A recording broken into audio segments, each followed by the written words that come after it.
کتنی عجیب بات ہے کہ ایک انسان اللہ تبارک و تعالی کی عبادت نہیں کر رہا. ایک انسان جن کے پاس مال نہیں.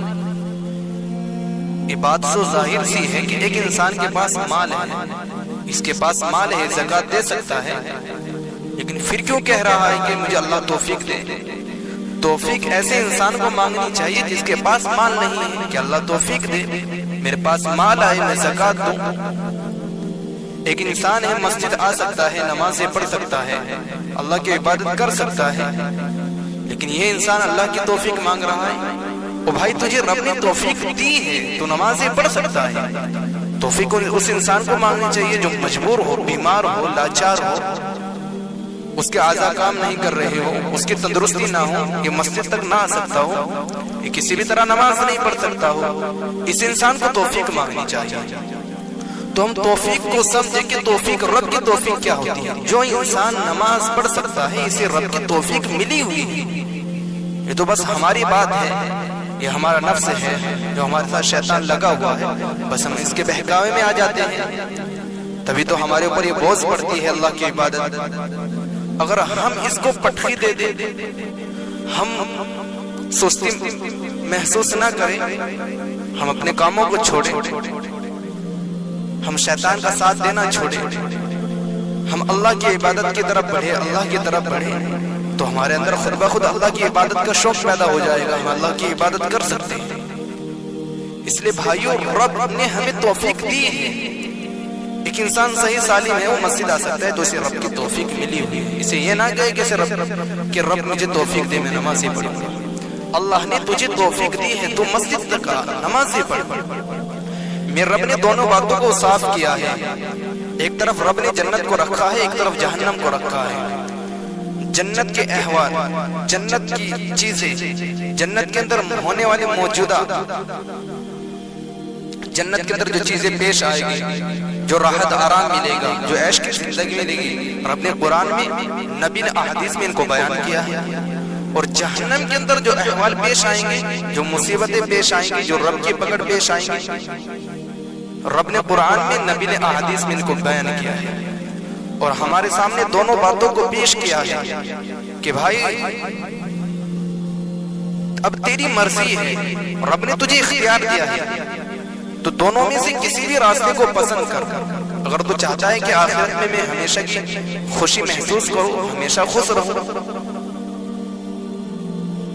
جنت میں رہوں, عیش کی زندگی گزاروں, تو اس کے لیے تجھے نیک اعمال کرنے پڑیں گے, اعمال صالحہ کرنے پڑیں گے, کاموں کو چھوڑنا پڑے گا, رب کی عبادت کرنی پڑے گی.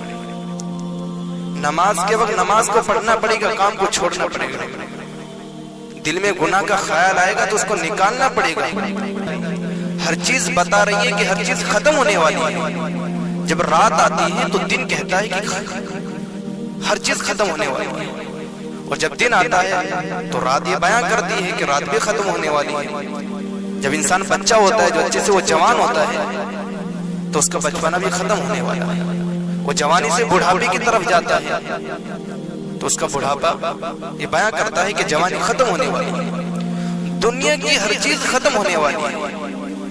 اس لیے بھائیو, دنیا کی ہر چیز ختم ہونے والی ہے. ہمیں ضروری ہے کہ ہم آخرت کی فکر کریں. اگر وقت نکل گیا, وقت نہ ملا, تو اس وقت کیا کرو گے؟ دیکھو, غنیمت سمجھ زندگی کی بہار, یہ موقع نہیں آیا کرتا بار بار. اللہ نے موقع جو دیا ہے, یہ مرنے سے پہلے ہر انسان کے پاس موقع ہے. مرنے سے پہلے ہر انسان کے پاس موقع ہے. اور یہ خیال کے ذہن سے نکال دو کہ ہماری عبادت کرنے سے, رب کی فرما برداری کرنے سے خدا کی شان میں اضافہ ہوتا ہے. ایسا نہیں ہے. انسان جو عبادت کرتا ہے, رب کی جو فرما برداری کرتا ہے, اس سے انسان کا ہی فائدہ ہے. اس سے انسان رب کے عذاب سے بچتا ہے, رب کی پریشانی سے بچتا ہے, عذاب قبر سے بچے گا, میدان حشر کی پریشانی سے بچے گا, جہنم کی تکلیفوں سے بچے گا. عبادت کرنے سے رب کی شان میں کوئی اضافہ نہیں ہوتا. اللہ کی عبادت کرنے سے پوری کائنات میں اگر رب کی نافرمانی کرنے لگ جائے, رب کی بالکل بھی فرما برداری نہ کرے, رب کی اطاعت بالکل نہ کرے, سب کے سب رب کی نافرمانی کرے, تو رب کی نافرمانی کرنے سے رب کی شان میں کوئی کمی نہیں آئے گی. رب نے تو ایک یہ نظام بنایا ہے ایک نظام بنایا ہے، سب انسانوں سے کہا ہے رب کی شان میں کوئی اضافہ نہیں ہوتا، بلکہ عبادت کرنے سے تمہارے لیے اچھے اچھے مقام بنائے جاتے ہیں، تمہارے لیے اچھے اچھے درجے بلند ہوتے ہیں۔ تم رب کی جتنی عبادت کرو گے، جب رب کی جتنی فرما برداری کرو گے، جنت میں اتنا ہی اونچا مقام کیا جائے گا۔